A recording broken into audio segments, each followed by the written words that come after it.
Nek jeneng keberatan padha ae. Sing muring-muring wis njuri-njuri ya padha ae.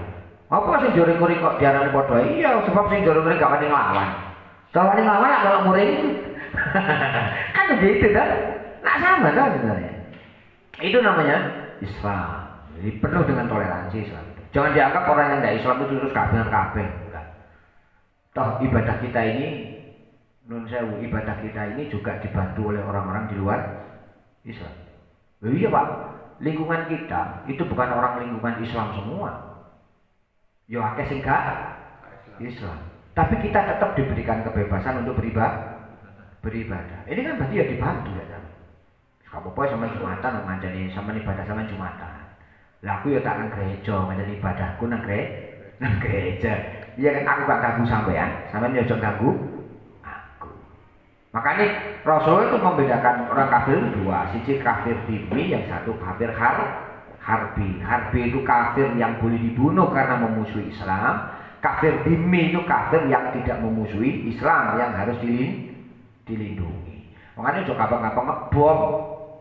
Gereja dibom. Nah itu kafirnya kafir dhimmi. Ketika kamu menyalahi aturan Allah, mau kafir dhimmi sama bom, berarti sama zalim. Ketika sama zalim mati sama dalam keadaan menzalimi orang, jangan berharap sama mlebu swarga. Nek swarga iki kan nggone wong zalim. Swarga iku nggone wong toleransi. Cara gampangane ngomong bangsa, negara, politik gitu. Nggone wong toleransi. Orang yang bisa memaklumi mana yang menjadi kewajiban dan hak orang lain. Saiki sampean kalau sampean hanya berpangku kepada hak sampean di Indonesia itu mayoritas 80-90% masyarakatnya adalah beragama Islam. Mesti nih kalau 80-90% mayoritas Islam, negara iki ya iso digawa dadi negara Islam. Tapi apakah founding father kita itu, pahlawan, presiden, orang-orang di atas kita itu memaksakan Islam untuk menjadi Indonesia untuk menjadi negara Islam? Kan enggak. Ini karena apa? Kocone Islam itu adalah rahmatan lil alamin, gitu loh. Gak iso sama maksa Indonesia jadi negara Islam. Karena di dalam Indonesia juga ada orang-orang yang tidak memeluk agama Islam, dan mereka juga punya keyakinan untuk melakukan ibadah. Atau wong sing Kristen gak oleh nang gerejanya dihancurkan, wong Buddha kalian nang pura, wong Hindu kalian nang. Terus bagaimana keyakinan mereka bahwa mereka harus melakukan ibadah? Islam itu begitu. Kasih kesempatan mereka, tapi ajak musuhi Islam. Ketika kamu memusuhi Islam, maka kamu akan berhadapan dengan senjata Islam. Lu ngerti? Ini namanya toleransi. Dungo ya ibadah, wong sembahyang ya ibadah. Jangan sampai dungomu ganggu wong sembahyang atau sembahyangmu ganggu nek wong sing donga atau maca Quran. Paham ya? Nanti sama cek kaku-kaku. Dadi wong ijo kaku-kaku. Kaku iku lek ditekuk terus pedhot. Ya. Saman bonsai. Wit apa sing kecut-kecut apa bae asem. Aseme wis bodhe wae wong, kae sampean bonsai pedhot kabeh, Pak. Bonsai domane cilik dibentuk. Lah bentuke yo gak iso langsung tek ngene, dikeki kawat supaya terbiasa keadaannya baik kan ngono. Ya seperti itu orang Syiah itu gitu. Orang ibadah ya begitu. Gitu. Sama kalau dipaksakan Islam harus sempurna, sembahyang kudu khusyuk, sembahyang sampean kan apa-apa aja, Pak. Gak ono sembahyang sampean sing terus khusyuk ana. Apa terus sembahyang sampean yang enggak khusyuk itu kemudian tidak diterima oleh Allah Ta'ala? Kan satu. Sesuai dengan kadar kemampuan masing-masing. Jangan paksakan cara ibadah sampean untuk orang lain. Tapi ajarkan kepada mereka cara beribadah yang benar sesuai dengan kemampuan masing-masing. Zakat itu wajib, Pak, tapi bagi yang mampu. Haji wajib bagi yang mampu. Sholat berdiri wajib bagi yang mampu. Gak mampu oleh turu, oleh lumpuh, oleh miring. Itu Islam, diajarkan untuk Islam. Toleransi diajarkan untuk Islam. Jadi jangan Islam itu kemudian bawa kepada pemaksaan kehendak. Ini tidak diajarkan oleh Rasulullah SAW. Ya Ali he Ali, man dakaro, man utawi sapa wae. Dakar kang zikir sapa man Allah ing Gusti Allah. Qoblal fajri ing dalem sadurunge fajar. Wa qabla tulu'is syamsi lan sadurunge metune srengenge. Wa qabla ghurubiha lan sadurunge surupe srengenge. Istahya moko isin sapa Allah Gusti Allah ayu adziba ing yen to nyiksa sapa Allah binari. Ayu adziba ing yen to nyiksa sapa Allah hu ing man binari kelawan geni neraka. Rasulullah mengatakan barang siapa yang berzikir kepada Allah sebelum fajar, berarti mulai sadurunge subuh. Wa qabla tulu'is syamsi lan sadurunge muncule matahari. Wa qabla ghurubiha lan sadurunge surube matahari, maka Allah Ta'ala tidak akan mengazab mereka dengan api neraka. Karena zikir itu penting, makanya Rasulullah itu kalau mengajarkan sing akeh di zikir. Ala bizikrillah tatmainnul qulub. Wong lek zikir itu artinya tenang. Ketika hatimu tenang, maka kamu akan mudah melakukan segala bentuk aktivitas. Nek hatimu tenang, udahmu tenang, akhirnya sehat ya. Sing gare loro ora sebab atine susah, utemu mumet penggawean gak mari penggawean mari sih udah kayak apa kan tenang. Ngono ae sing yo. Lek gak lampu, lek gak anu apa. Itu karena zikir tuh gitu. Makanya kita diperintahkan perbanyaklah zikir di dalam waktu pagi dan sore, petang. Diperintah oleh Allah. Jika mau zikir pagi bebas petang. Paling tidak ketika sampean bangun tidur diawali dengan zikir sesuatu yang baik. Ketika menjelang tidur diakhiri dengan zikir. Trayek itu zikir tak wis. Isuk sama zikir, awan sama zikir, bengi sama sore sama zikir. Trayek kehidupan sama itu selalu dalam keadaan zikir. Contoh, ketika sampean menjelang tidur, sampean wudu. Masih wayahe turu itu sampean ngentut, harus seru ya sampean turu ngentutan. Bradut ketika sampean tidur.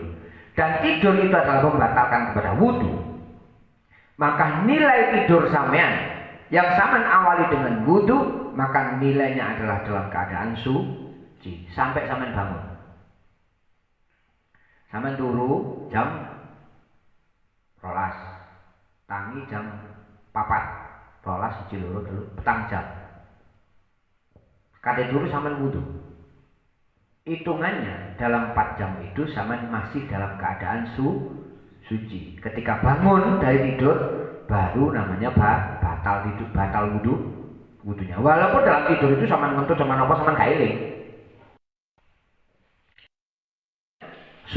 Suci. Sehingga ketika sampean mati, ketika dalam keadaan tidur, nilainya sampean mati dalam keadaan suci. Ketika sampean mengawali tidur sampean dengan zikir, sampean zikir ada turu zikir la ilaha illallah la ilaha illallah. Turu. Sampai sampean bangun di kemudian pagi, hukumnya sampean turu itu kaya wong zikir. Sehingga ketika sampean mati pada saat sampean tidur, matinya dicatat dalam keadaan zikir. Makanya wong turu dikongkon dungo.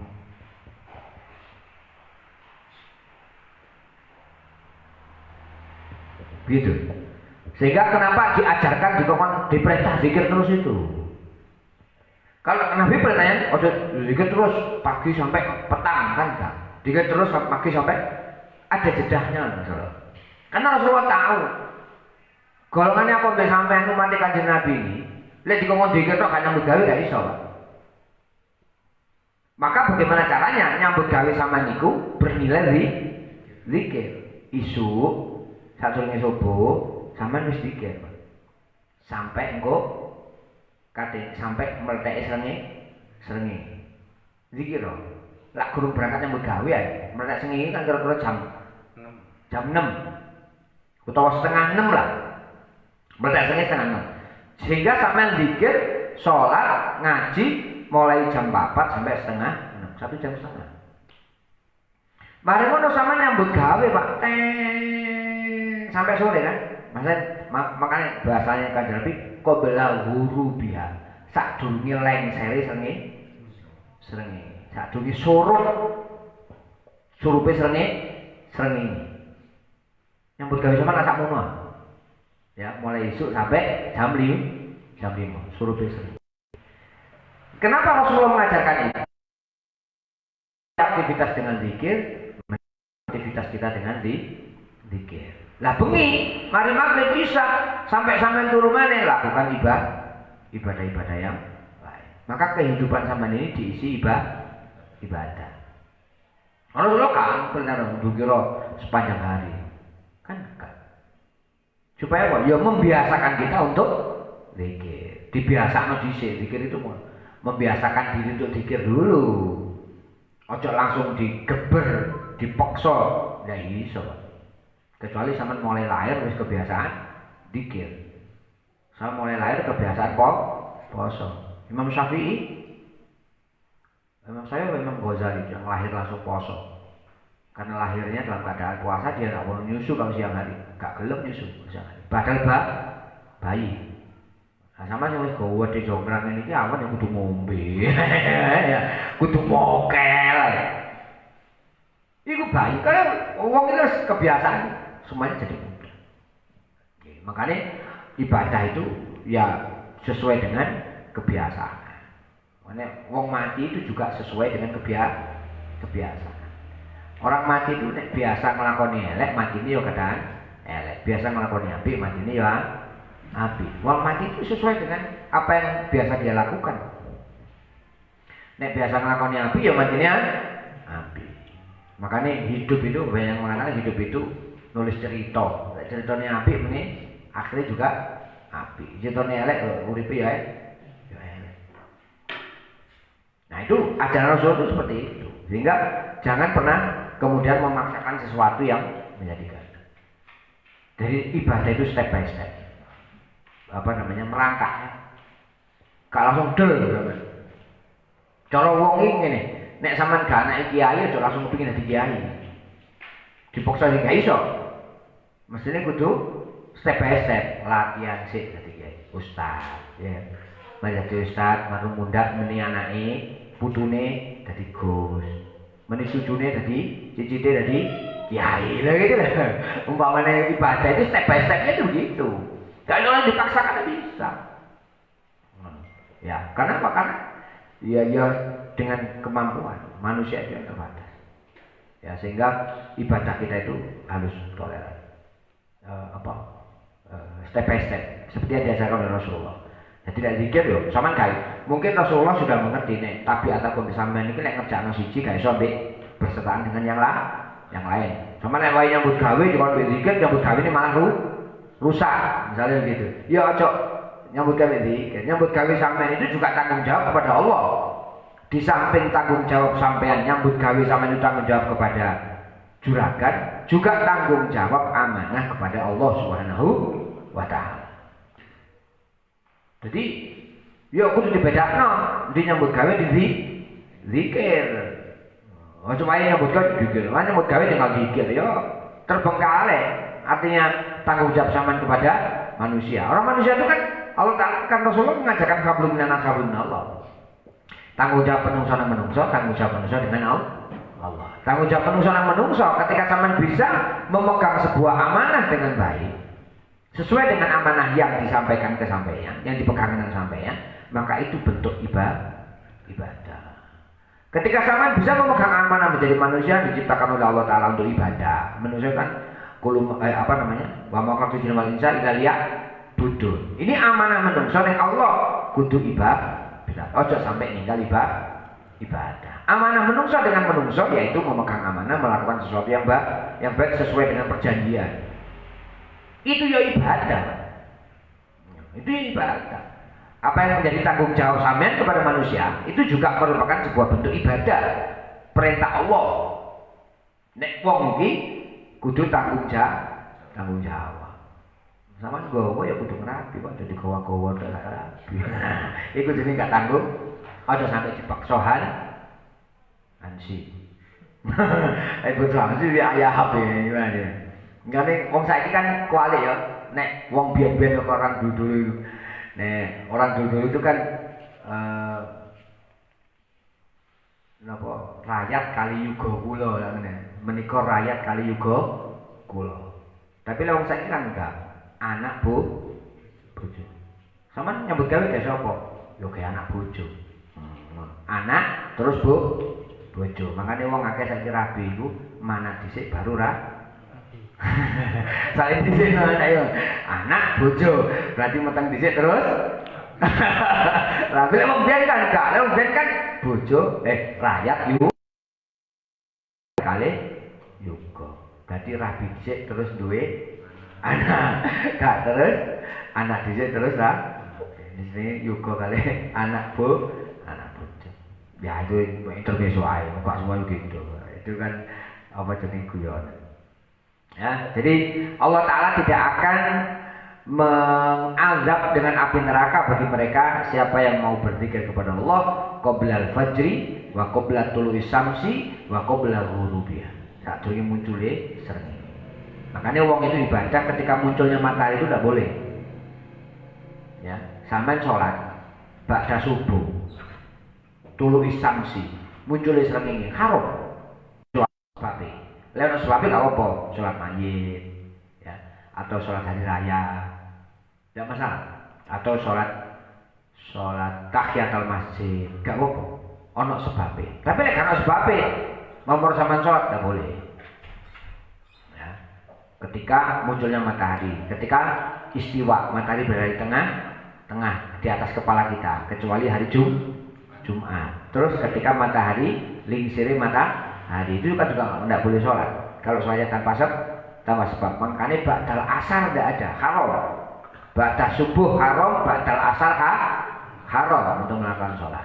Karena matahari itu munculnya, karena itu kebiasaan orang-orang Yahudi ya, menyembah matahari. Makanya tidak boleh kita sholat ketika matahari terbit atau ketika matahari tengah-tengah atau ketika matahari surut neng arah kulon. Tidak boleh kita ibadah. Nah, Allah Ta'ala menetapkan zikir kepada kita pagi, siang, dan malam dalam keadaan apapun. Ayu aqdibahu. Kenapa? Istahyallahu ayu aqdibahu binnar. Harus menyiksa orang yang pikir, maka tidak akan disiksa oleh Allah Subhanahu wa Ta'ala.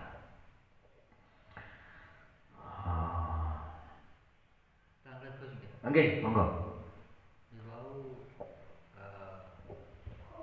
Saya pulang waktunya pikir, waktunya kerja. Bila kita itu bekerja sambil berpikir itu gimana? Iya.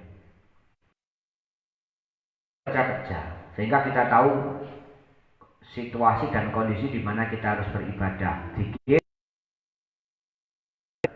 kerja itu juga ibadah. Zikir ya ibadah. Tapi ketika zikir itu mengganggu kerjamu yang dinamakan ibadah, lereno sik zikire, gantian ibadahmu gawe. Ketika mengganggu. Ketika zikirmu tidak mengganggu pekerjaanmu, maka ya lebih baik kamu bekerja sambil zikir. Lah, sama nyetir sepeda motor, lek sama nggak terganggu konsentrasinya, ambil zikir, silakan, tidak masalah. Tapi sama nyetir sepeda motor, ambil zikir, akhirnya nabrak uang, kan ya? Zalim namanya. Maka boleh sampean kerja dengan sambil berzikir, kalau zikir sama itu tidak mengganggu pekerjaan. Tapi ketika pekerjaan, yo ojo dikir sik entenono sak marine nyambut gawe. Yo baru dikir lagi sesuai dengan situasi dan kondisi. Gitu. Tidak salah sih, cuman nek iso nyambut gawe dikir itu akan lebih bagus. Nah, dikir kan walaupun enggak mengeluarkan suara dengan hati kan. Iya, betul. Nggih. Kalau bisa begitu silahkan. Karena biasanya orang zikir itu butuh Serasi.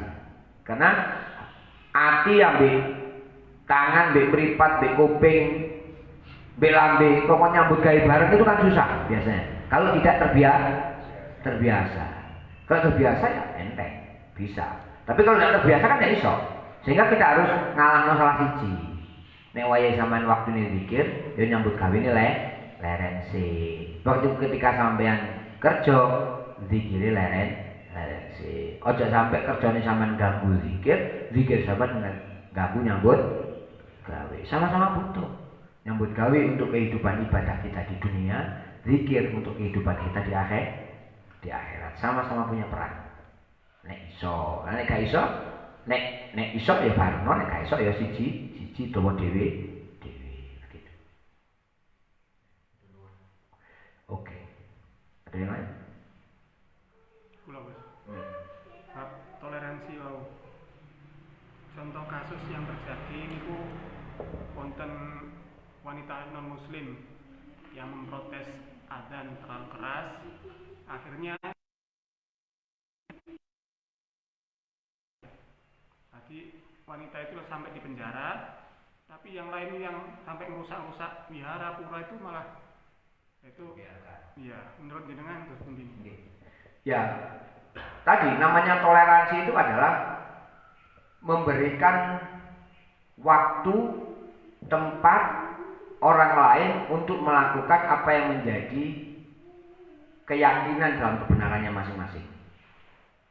Tapi tidak kemudian melarang orang lain sebelah pihak untuk tidak melakukan ibadah masing-masing sesuai dengan keyakinannya. Seorang wanita yang memprotes suara mik Quran atau azan yang terlalu keras sehingga dia merasa terganggu. Kita lihat dulu berapa orang yang merasa terganggu. Dari sekian jumlah 100% masyarakat. Kalau cuma satu orang saja yang terganggu, berarti ini adalah masalah pribadi. Kalau kemudian lebih dari 50% merasa terganggu karena suara mik yang buanter, nah ini berarti permasalahan sosial. Selesaikan secara sosial, duduk bersama sama bagaimana mestinya jalan keluarnya mikir sing dicilikno atau wonge sing dikai omahe dikai kedap suara misalnya gak krong tua jobo misalnya begitu.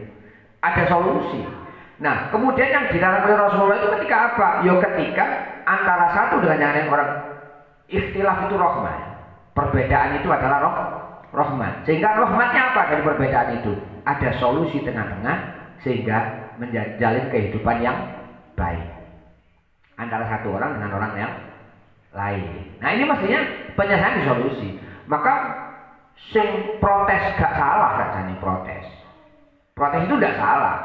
Tidak salah ketika dia tidak melakukan sesuatu yang mendolimi orang lain. Tidak melakukan sesuatu protes sing mendolimi ibadah orang lain. Yang salah siapa? Yang salah ya sing sampai merusak pura atau merusak gereja, merusak wihara. Loh. Lah sing protes wonge kok sing dirusak?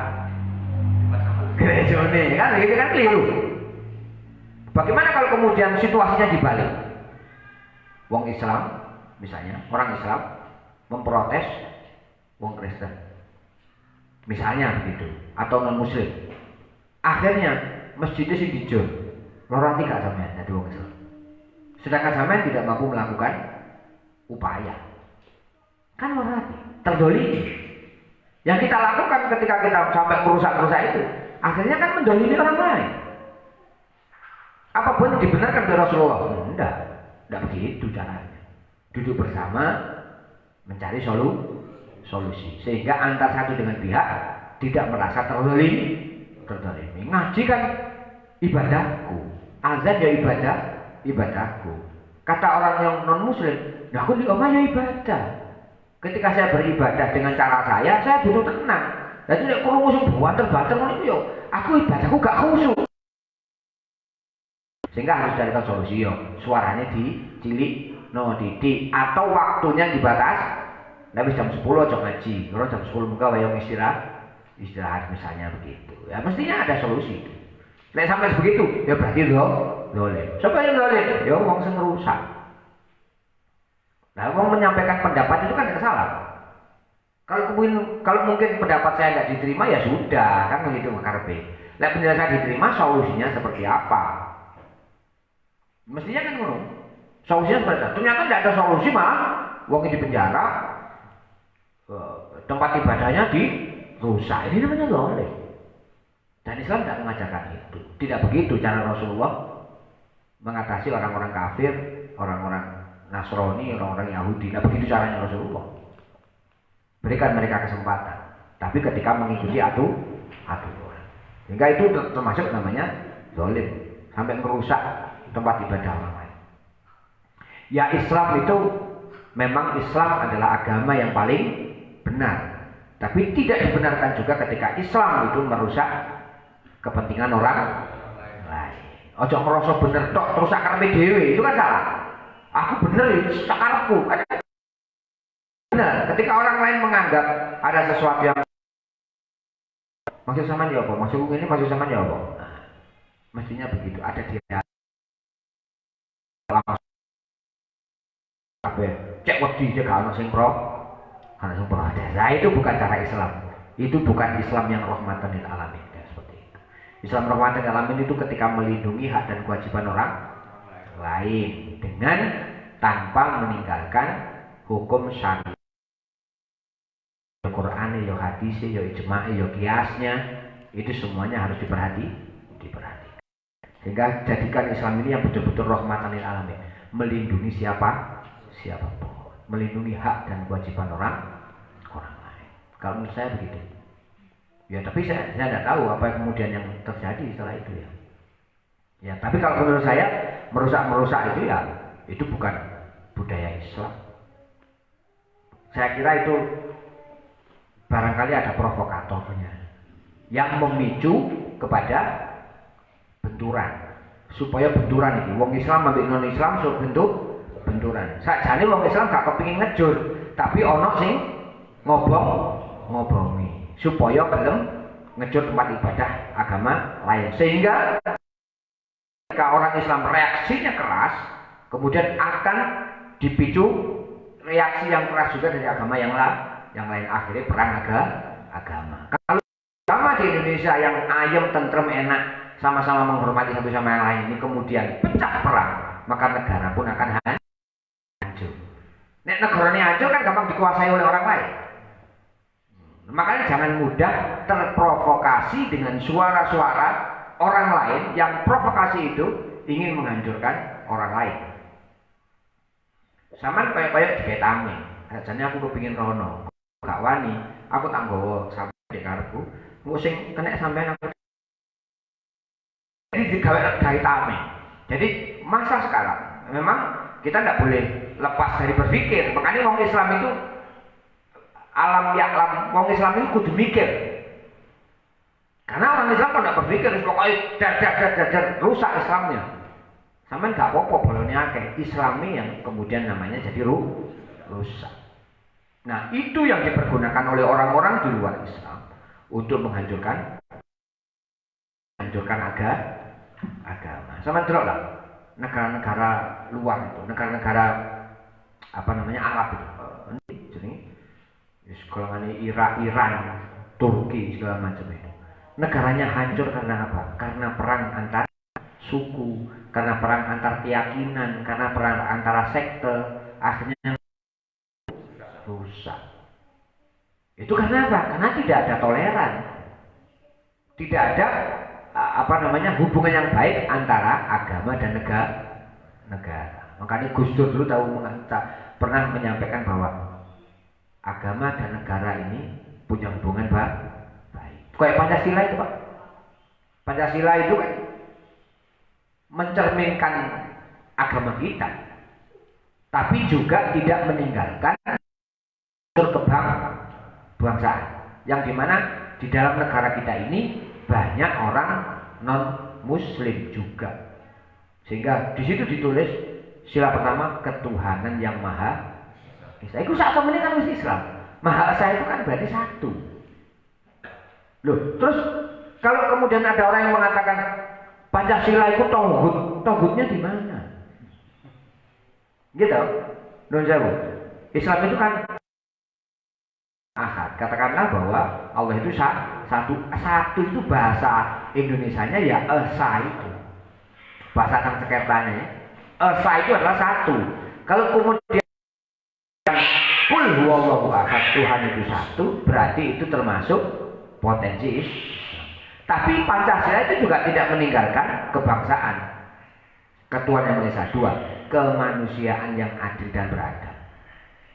Tiga, kerakyatan, persatuan Indonesia, persatuan hubul waton, ya kan, cinta agama,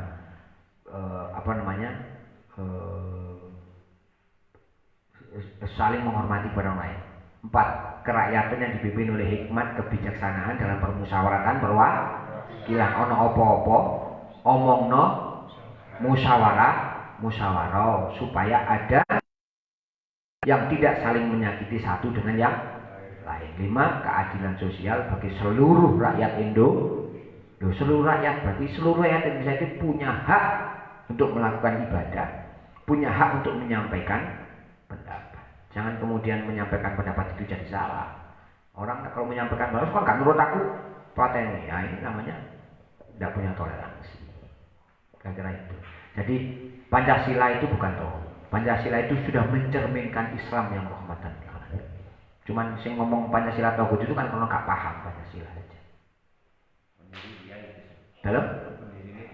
Pendiri ya ini mau Hasbullah yang bikin ngerancang Pancasila. Kiai, jangan disalahkan. Nggih.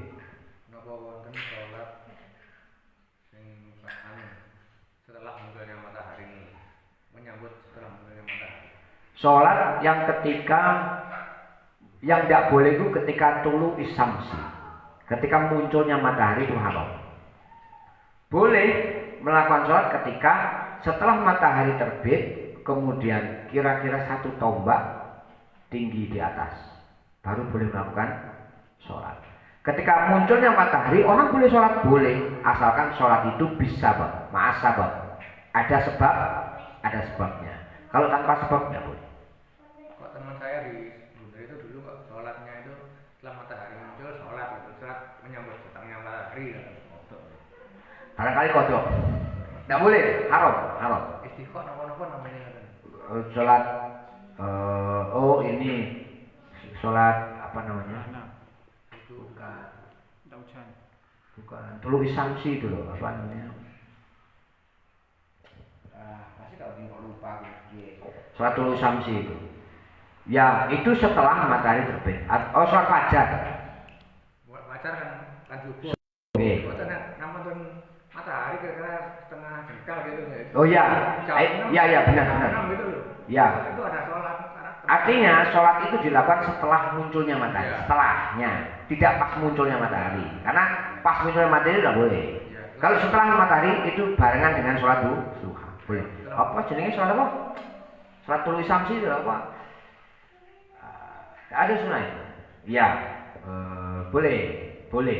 Tapi setelah munculnya matahari. Setelah munculnya matahari, kira-kira waktu matahari sudah di atas waktu duha. Setelah pas waktu duha. Nggih, jadi dilakukan sebelum duha terus bantu disambut masuk waktu duha baru boleh. Sebelum masuk waktu duha tidak boleh. Karena sebelum waktu duha itu waktu munculnya tidak boleh. Kalau waktu itu, kalau setelah muncul matahari itu sholat apa sih? Karena kita fikih. Ya, boleh. Iya, boleh kalau itu. Ya, tahu. Oke. Apa ya jenenge sholat apa? Saya lupa. Ya. Boleh. Ada lagi? Cukup? Ucap salam pagi hari kayak itu dulu ya, Bos. Maksudnya? Iya, ucap salam kayak rogan, ucap salam baca doa Fatihah kayak jiwa ragane dhewe itu. Oh, mengirim donga kanggo awake dhewe. Ya boleh saja, boleh saja. Karena begini, tubuh kita ini di setiap ros-rosan ratusan ros apa ros-rosan ya, ros-rosan sel engsel-engsel tubuh kita ini itu ada malaikat-malaikat penjaga. Nah, ketika tubuh kita ini ditinggalkan oleh malaikat penjaga itu, maka akan menjadi sakit. Sama pas loro untu misalnya, ya untu ini sama lagi ditinggal penjaganya gigi. Sendi zaman lagi sakit, linu sedang ditinggal. Nah, supaya tubuh kita selalu diberikan barokah, rahmat, kesehatan Allah Subhanahu wa taala, maka Fatihah untuk diri kita sendiri boleh, tidak masalah. Asalkan ya, misalnya bangun tidur itu ikhtiar ulama yang mengajarkan seperti itu. Artinya tuntunan Al-Quran, tuntunan hadis Rasulullah tidak ada secara khusus. Ya. Tapi bersedekah untuk dirinya sendiri aja boleh, apalagi berdoa untuk dirinya. Orang bersedekah itu kan manfaatnya untuk dirinya sendiri yang bersedekah. Begitu juga ketika sama berdoa untuk diri sama sendiri, itu manfaatnya untuk diri kita sendiri, boleh, tidak masalah, nggak apa-apa. Bukan hal yang melawan hukum. Cukup? Oke, yang niku mugi-mugi manfaat, muga-muga barokah. Allahu a'lam bishawab. Rabbi fa'na bi barakatihi wahdinal husna wa amitna fi tariqati wa mu'afati minal fitani. Rabbi fa'na bi barakatihi wahdinal husna bi hurmati wa amitna fi wa mu'afati minal fitani. Rabbi fa'na bi barakati bi hurmati wa amitna fi tariqati wa mu'afati minal fitani. Al-Fatihah. Assalamualaikum warahmatullahi wabarakatuh.